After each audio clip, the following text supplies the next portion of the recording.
it's pretty big right now. You're in the main event. You're fighting for the title. It's Bron Breakker. Man, you guys have had a really epic feud. There's been a lot of twists and turns along the way.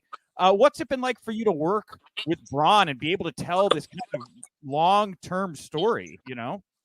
I love it. And kind of going back to what I said, that, you know, it's something you could do weekly. I've never had the opportunity to do something like that.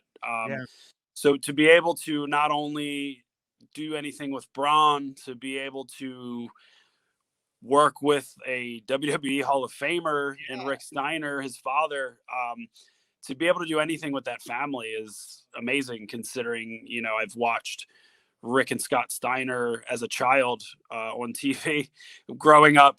So it's inexplainable, I guess, but it's been great for me learning as much as I have from the wealth of knowledge in that family. Yeah, for sure. How was that kidnapping Rick? That, I mean, when you get told what you're going to do that day, that's a pretty unique bit of business. I enjoyed that. Yeah. All right. So with this match, you know, you two, like I said, this has been a very epic long-term build and feud here. A lot of people also see similarity, kind of like I get Batman Joker vibes off. Are you influenced by comic books? Is that playing into anything that you guys are doing right now? I mean, not directly, but I'm not gonna say that it's not similar, I guess. I've always been more of a Marvel guy anyway. So I can't say directly anything's exactly influenced it, but I don't know. It's always kind of just been in my head, and maybe it's a collection of things I've seen over the years. But I can't really say anything directly as an influence or anything. Okay, fair enough. Well, a unique stipulation here. Bron gets DQ'd. You win the title. Now, it's everybody's dream to win a major championship like this. But how would you feel if you win this championship on like a DQ or something like that?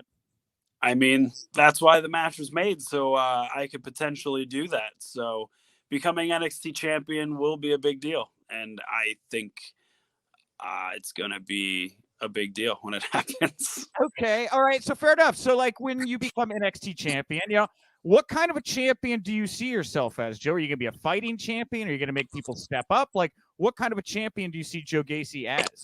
Joe Gacy would be the type of champion that would, I hope, influence the locker room and lead NXT. That is the goal.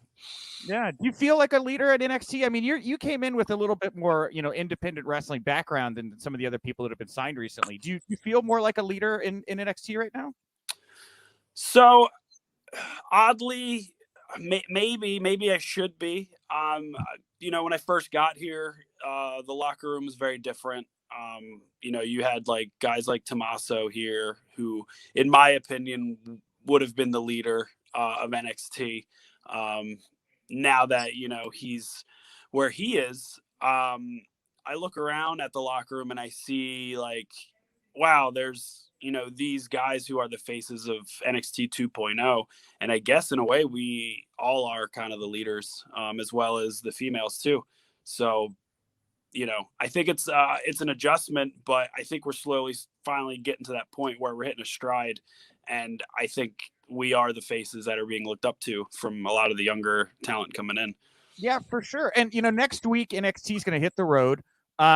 First of all, how excited are you to get NXT in front of live fans again? Talk to me about that. I'm so excited. This is going to be my first time traveling for the company. I came in during the pandemic, so things were very different when I first got here, minus going to Dallas for Stand and Deliver and WrestleMania.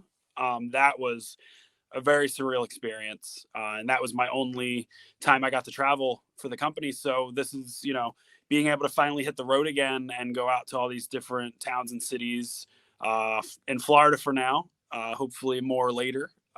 But to be able to do that and finally get to see the different NXT crowds that are out there, I think is going to be amazing. Yeah, and you talk about how the brand is finding a stride right now. I mean, how much do you think it's going to help a lot of these talents that have, you know, like they said, they got signed during the pandemic, some of them with no wrestling background. Like, how much do you think that's going to help, you know, elevate the wrestlers and the show that's being put out? I think it's going to help immensely.